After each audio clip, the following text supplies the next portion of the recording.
Middle east में जारी जंग के बीच अमेरिका के पारंपरिक खाड़ी सहयोगी देश अब उससे किनारा करने की तैयारी में है। लेकिन सवाल यह है कि आखिर क्यों खाड़ी देश अमेरिका से खफा हैं और अलग होने की फिराक में हैं। दरअसल ईरान अमेरिका के बीच पिछले करीब 6 महीने से जंग चल रही है। जिस तरह से डोनाल्ड ट्रंप ईरान को लेकर हर दिन अपनी नीतियों में बदलाव कर रहे हैं, उससे अमेरिका के खाड़ी के सहयोगी देश भड़क गए हैं। इनमें सऊदी अरब, यूएई, कतर, कुवैत और बहरीन शामिल है। इन देशों को अब डर सताने लगा है कि अमेरिका के राष्ट्रपति राजनयिक माध्यम से ईरान के साथ शांति को सुनिश्चित नहीं करा पाएंगे। ये देश अब ईरान से निपटने के लिए नई स्ट्रैटेजी पर काम कर रहे हैं। इन देशों का कहना है कि ट्रंप ने ईरान युद्ध को शुरू किया और अब उन्हें इसकी कीमत चुकानी पड़ रही है। खाड़ी देशों का ये गुस्सा ऐसे वक्त पर बढ़ रहा है जब हॉर्मुज स्ट्रेट बंद है और खाड़ी देश तेल से लेकर गैस तक नहीं बेच पा रहे हैं। यहाँ तक कि खाने के सामान की भी भारी किल्लत हो गई है। देश अब खुद को अनचाही तबाही और आर्थिक नुकसान का शिकार मान रहा है।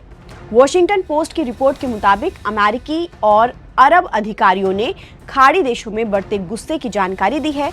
इन अधिकारियों ने बताया है कि खाड़ी देशों का ट्रंप के खिलाफ गुस्सा ईरान युद्ध शुरू होने के बाद से अब अपने चरम पर पहुंच चुका है। उनका कहना है कि ट्रंप के शुरू किए गए युद्ध की कीमत उन्हें चुकानी पड़ रही है। अमेरिका खाड़ी देशों का करीबी सुरक्षा पार्टनर है और अरबों डॉलर के हथियार बेचता है।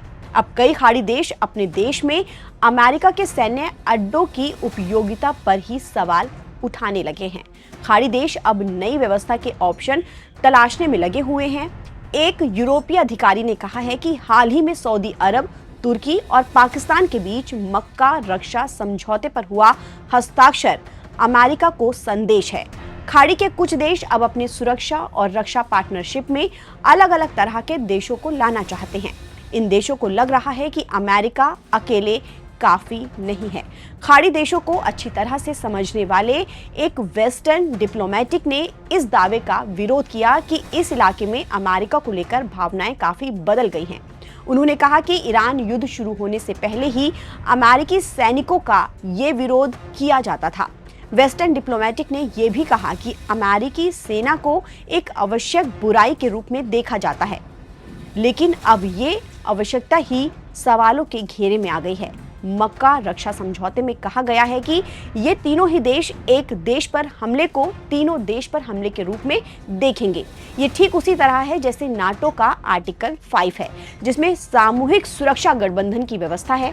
डोनाल्ड ट्रंप ने सऊदी अरब, तुर्की और पाकिस्तान के मक्का रक्षा समझौते का स्वागत किया है। ट्रंप ने कहा है कि यह बड़ा साहसिक और पहला अहम कदम है।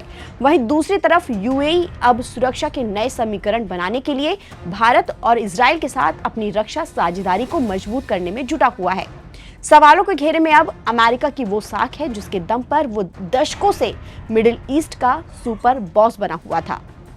खाड़ी देशों की ये खुली नाराजगी और मक्का रक्षा समझौते जैसी नई रणनीतिक तिगड़ी वॉशिंगटन के लिए एक बहुत बड़ा अलार्म है।